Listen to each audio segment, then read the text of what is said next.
నా లైఫ్ ఏంది ఇట్లా ఉందని నాకు నేనే బాధపడుతున్నా. రోజు పొద్దున్నే లేవడం, రోజంతా గాడిద చాకరీ చేయడం, రాత్రి చదువుకోవడం. ఈ ఊళ్ళో ప్రతిరోజు ఏదో ఒక లొల్లి ఉంటూనే ఉంటుంది. ఆ లొల్లిలో నేను ఇన్వాల్వ్ చేయాలి అంతే.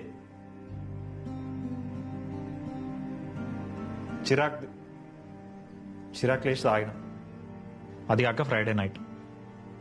ఫ్రైడే నైట్ అయితే ఏంది? అది కూడా వారంలో ఒక రోజేగా. అది కూడా వారంలో ఒక రోజే సార్, కానీ ఫ్రైడే నైట్ని వీకెండ్ అంటారు. అంటే అందరూ పార్టీలు చేసుకుంటూ చిల్ అవుతుంటారు, కానీ నేనేం చేస్తున్నా, ములక్కాడలు కట్ చేస్తున్నా. అరే నా పనంతా అయిపోయాక ఒక్కడు ఉండడు మాట్లాడడానికి. ఎందుకో తెలుసా, ఈ ఊళ్ళో అందరూ 7 o'clock good night sweet dreams. పోనీ వీళ్ళ ముగ్గురితో మాట్లాడదాం అనుకుంటే సర్పంచ్ గారేమో ఆయన ఫ్యామిలీ, ఆయన వర్క్లో ఆయన బిజీ. ఈయనేమో ఈయన లోకంలో ఈయన ఉంటాడు. ఈయన కొత్త పెళ్లి కొడుకు, ఫోన్ల నుంచి ఫుర్సత్ ఉండదు ఆయనకి. ఎవరితో మాట్లాడాలి? ఫోన్లో ఎంతసేపు అని మాట్లాడాలి? సార్ ఈ ఊర్లో నాకు ఎవరు ఫ్రెండ్స్, ఫ్యామిలీ, సోషల్ లైఫ్ ఏం లేదు సార్.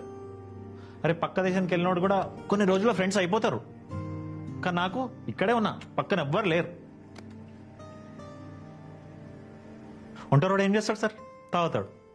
అరే చేస్తారా? చేసుకోండి, జైల్లో పెట్టేయండి. అక్కడ నా లైఫ్ ఏమైనా ఇంట్రెస్టింగ్ ఉంటుందేమో.